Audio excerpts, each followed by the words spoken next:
Dunia sudah semakin tua. Banyak orang yang menyalahkan orang lain. Karena baginda Rasul diturunkan di muka bumi ini adalah untuk menyempurnakan akhlak. Bentuk akhlak yang diajarkan oleh Rasulullah adalah lemah lembut, berbahasa yang sopan, baik, bersifat andap asor, bijaksana, memaafkan kesalahan orang, senantiasa menyenangkan orang lain, dan senantiasa mendoakan kesuksesan orang lain. Itulah kehidupan yang sebenarnya. Kalau kita angkuh, kita sombong, selalu ngomong yang menyakitkan, itu sebetulnya bukan orang muslimin, tapi orang-orang musyrikin. Jadi alangkah lebih indahnya kita kembali kepada baginda Muhammad Rasulullah, yakni panutan kita. Suri teladan yang baik ada di baginda Muhammad Rasulullah. Jangan sampai kita mengkultuskan seseorang. Baginda Muhammad saja ini tidak mau dikultuskan. Diceritakan di dalam Al-Quran, di dalam Isra Mi'rajnya Rasulullah, sampai naik ke langit 7. Jangankan kita njiplak Rasulullah, kita ngikuti aja amin kom amin. Ya gimana kita mau njiplak Rasulullah? Kanjeng Nabi itu badannya itu wangi.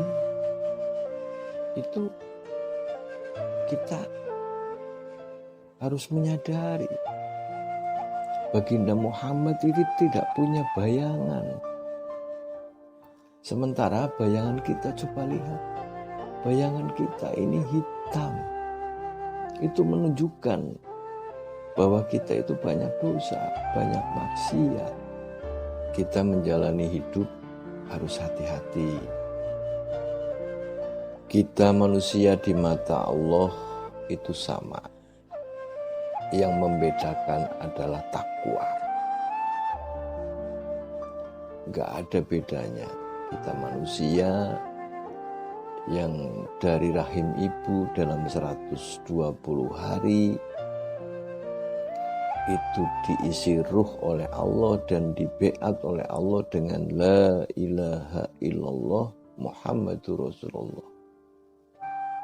Itu baik anak Majusi, anak Nasrani, anak Yahudi, anak orang Islam, itu sama. Setelah keluar dalam dunia, itu yang merubah adalah ibu bapaknya atau lingkungan. Dan kita tidak boleh mengatakan kafir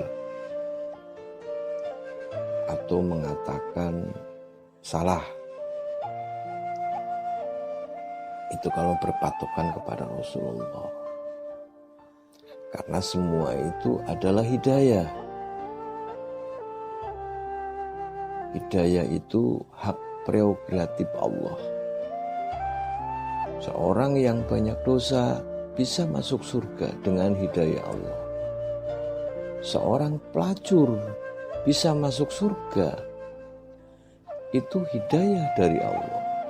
Makanya kita belajar berbuat baik kepada sesama manusia. Kadang kita sholat 5 waktu lantas sombong,